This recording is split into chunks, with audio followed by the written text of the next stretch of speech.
Okay, this is June 2011 on completing this square. Now we look at the x squared. It's not a normal x squared, it's a minus. So we need to factorise out that minus to start. So we take that outside and factorise out the minus out of these two parts, like when we factorise out the number.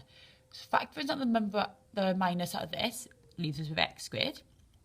Factorising it out of that turns that into minus 6x. And then we've got the minus 7 outside the square bracket. Then we're going to complete the square for this part. So the minus stays outside the squared bracket as does the minus 7.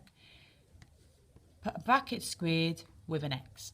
Then whatever sign is here goes in the middle of the bracket. Then we half this number to give us 3. Outside the bracket goes a minus always. Then we take just this number and we square it. So 3 squared is 9. Don't worry about the sign. Like when we have a number outside, we're going to times this by minus now. So we're going to minus bracket x minus 3 squared. Minus times minus 9 gives us plus 9. And then we've got the minus 7, which has been unaffected. So working this out, this stays the same.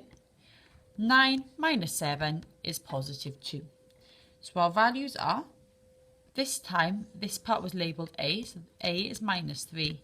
And this part was labelled B, so B is 2. Be careful, that is in the question. Part B then asks you to find the greatest value and sketch the graph of this, or the maximum value. So what I would do for that is we're going to use our answer that we've worked out here.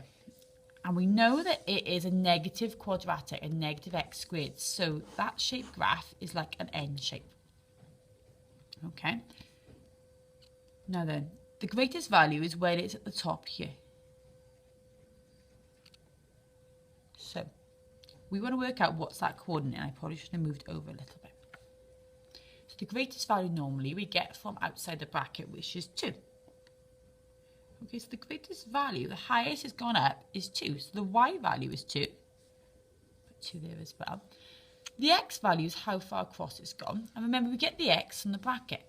So the x is what makes the bracket 0. So what take away 3 will make that 0? That'll be x is 3.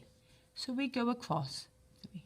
So our coordinate there is 3, 2. And you can see what I mean now about my sketch should have been a little bit more accurate. It'd probably been better if I'd done it as 3, 2, and